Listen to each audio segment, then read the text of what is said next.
Welcome to the Co-Host Bros Podcast, where we break down everything short-term rentals, entrepreneurship, and building a profitable hospitality business.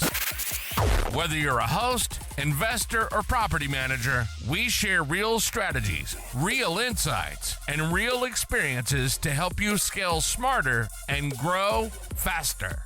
Let's dive in.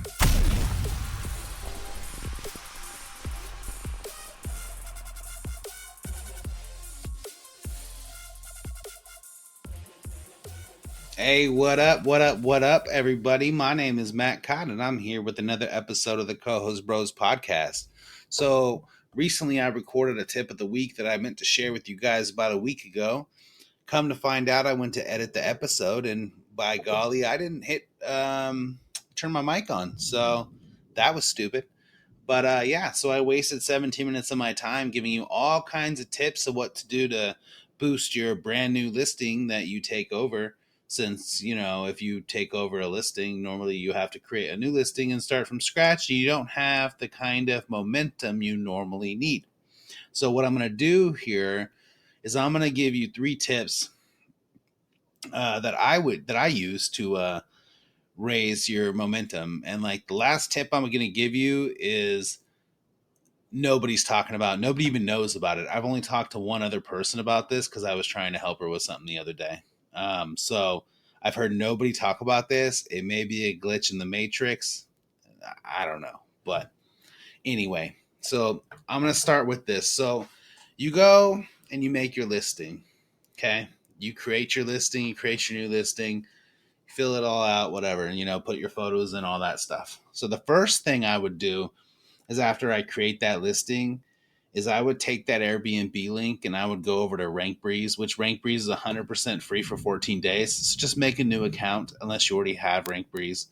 And I would go into RankBreeze for only a few things. So I would go into RankBreeze and excuse the lightning because it's storming here. So I may die while I'm on the air. Who knows?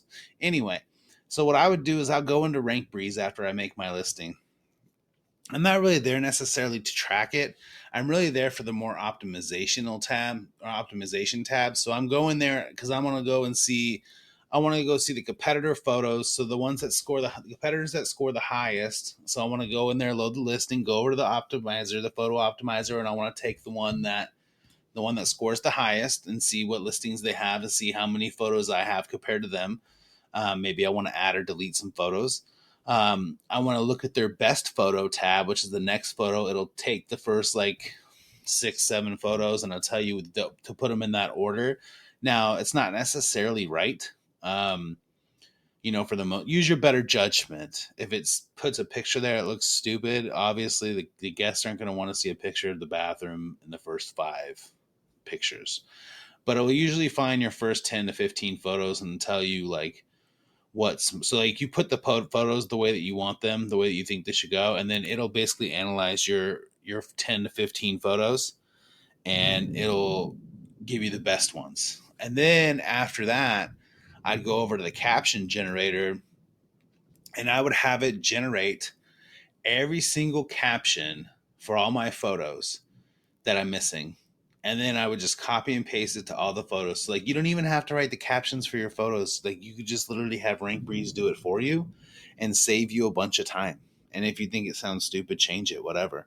So you can have it generate your captions, and then you'll see which ones are missing. So you could always go back later, check again and see if you have anything missing, the next day or something. The other part too is if you don't really look into the market data when it comes to price labs, things like that, you don't want to pay for that extra dashboard. You can go down to the amenities analyzer inside of RankBreeze, and you can analyze the amenities and see what amenities that everybody else has and the amenities that you should have. It's not it's a market analysis. It's not drill down to the houses type deal, but you can see what people are looking for and what are ranking and conversion boosters when it comes to the people searching. So an iron or room darkening shade, so on and so forth. You could also, if you wanted to, go to your review analyzer and analyze the reviews in the area, what's bad, what's good, and make sure that that's not the case. But I don't really think that's going to help you with your optimization. But then there's also the keywords and ideas. So if you go to the keywords idea tab in Rank Breeze, you can pull up the keywords and then you can see what keywords hit the most with the occupancy and the average page they hit. So, and then you could put that somewhere in your title and in your listing description so that way those ones hurts or those ones hit. So that's the first tip I got. The second tip, is what I'll do is when I do all that, I'm gonna feel like, oh, my listing's complete, everything, I'm not missing anything, so on and so forth, this and that, and it's great, fantastic. Well, what I'll do is I'll go on Fiverr and I'll use this listing optimization guy, and basically I'll pay him $10. That's it, $10. I'll give him the listing link. He'll go over the listing, and he'll send me a Word document. What would be like what's missing in the listing, basically just how to optimize it better. So tell me what's missing in the listing. If I'm missing stuff under location, or if I'm missing stuff under neighborhood data, whatever the case may be. If I'm missing some kind of tab in Airbnb, he's going to find it, and he's going to write that in his Word document, and he sends to me. He's not going to say, move your photos like this. He might say your photos are bad or your photos are good, so on and so forth. But he'll basically just, cruise my whole listing and make sure I have everything there that Airbnb is looking for. Airbnb is looking for, every box to be checked out, everything ticked. And then he'll even tell you the top amenities if you're missing any. So that's my fail safe. So I basically do that to check the checker, right? So it's like you're setting up a listing, you're in a hurry, you just want to get it done, so it's like I check the checker. So I use Rank Breeze, right, to check the checker. So I have it checking my captions, making sure I have those captions and so on and so forth. Then I'll use the Fiverr guy for $10 to check the checker. Then now we're getting into the meat and potatoes. So everybody knows, this is a little special trick. So it's everybody, and it starts with what you know. Everybody knows that if you have a new listing, you run the new listing promotion, right? And the new listing promotion lasts for 3 times. But in order for a property to move up in the rankings and to start getting momentum, you need more reviews than 3, right? And it seems like when you have the new listing promotion on, you have more momentum. So the question is, how do we get more momentum, or that kind of momentum, without the new listing promotion?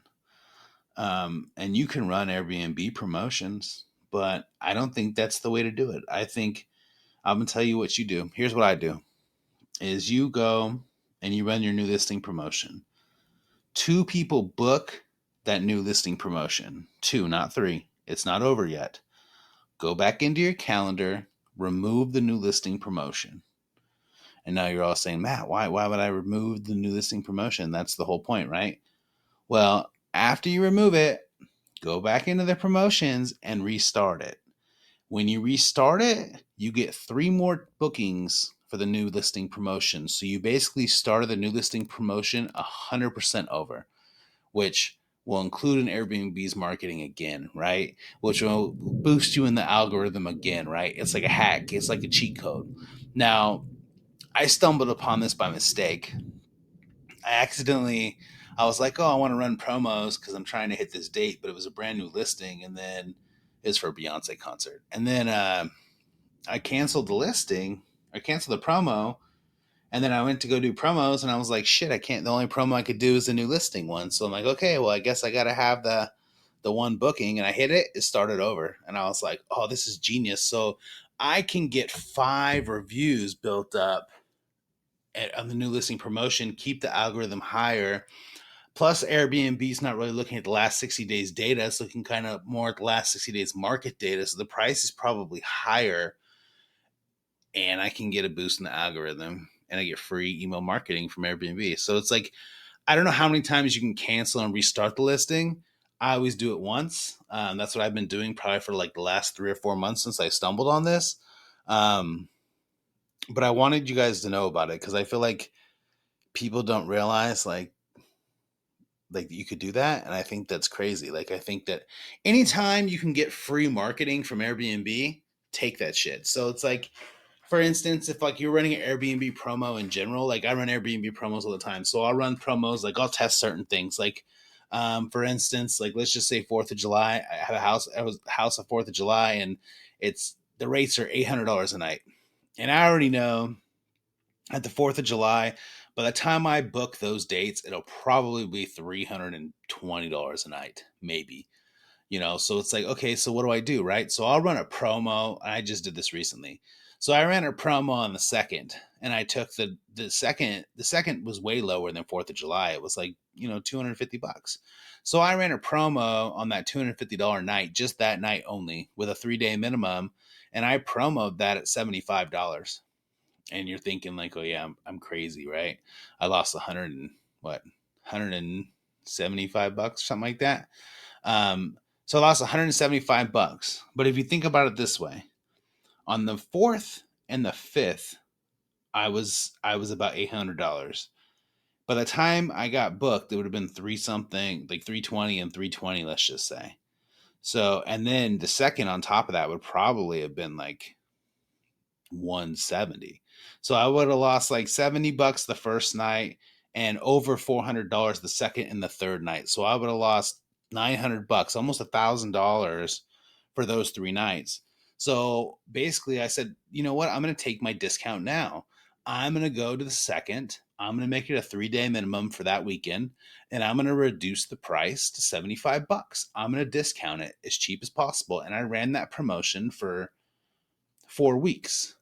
I ran it for 4 weeks and I got it booked. What I ended up with the ADR, I ended up for those 3 nights, I ended up at $493 a night. So I ended up almost $500 a night, which is way higher than what it would have been. It would have been, if you averaged it out, it would have been like probably 280 a night, 290 a night, right? So I pretty much almost like, I 1/3, I times it, almost doubled it, right? So it was like, so you could do things like that, but that sounds cool, right? It's a great strategy. It might be a good strategy for you depending on your market, but that's not what else I'll do. Is like, if it's been a week and I'm running that promo and I see it's getting views, and I don't know if a lot of you know, when you're running a promo, you can go in and look and see how many times people viewed it. You can look every day. It doesn't update daily, updates the next day. So you can go in and look at it. So if it's getting traction, I'll wait a week and I'll remove that promo. And then I'll redo the promo again. Guess what happens? Free marketing. Anything over 20%, Airbnb's giving you strike through, emailing it, marketing it, blah, blah, blah. So why not restart it?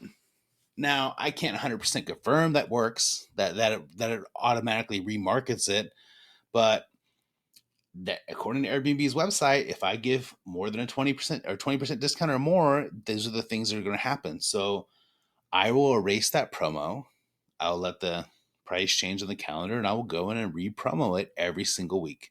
And I'll re-promo it in the hopes, because I can't prove it, but I'm going based on what their policy says on there, in the hopes that it will just be remarketed out to people. So maybe Sally saw it and was like, no, I don't want to do it. Like, I can't, like, we're not ready for 4th of July. And then maybe the next week Sally saw it again and she was like, oh man, this popped up again. And then maybe the third week Sally saw it again and she's like, oh, I'm going to book it. The guest's name wasn't Sally, but I mean, I'm just saying, it's like, you don't know what's going to happen. So the more and more people see things, the more and more they're more apt to buy from you. It's not, that's why brands are important. So it's like Pepsi, you see Pepsi everywhere. So like the average person has to see something 7 times before they purchase. So I figure if I can get free marketing from Airbnb, why not? Does it affect my Verbo listing? Not at all. Not at all. If I get all those good 3 days at a good price at Verbo, fine. Great. No problem. No problem with that. I get paid even more. Is it going to happen? Probably not. So why not try to do with what you can? So that's my new listing tips for your new listing, to try to help you boost your listing in the algorithm. And I guess I added a bonus tip about promos in general. So there's that. A lot of people are using, different things, but promos are where it's at, especially if you can hit the promo. So people are probably going to ask. Promos are like the last 60 days of the average data that your pricing is. So if you look at it and it's lower or higher, then you have a problem. But more than likely it'll be higher because if you have dynamic pricing, which you should, then your rates will be higher for longer. So depending on when Price Labs or Wheelhouse will start lowering your rates, which is usually within like a 30-day window, 28-day window, 15-day window, depending on your lead time, Airbnb will take the average of the rates. So we all know farther out, the rates are higher. So yeah, but those are my tips for your new listing and a little bonus tip for promotions. I hope this helps you guys, and I really appreciate y'all listening. And if you get a chance, can you just share the show, like the show, rate the show, anything to do with the show? Be a bro. All right, peace.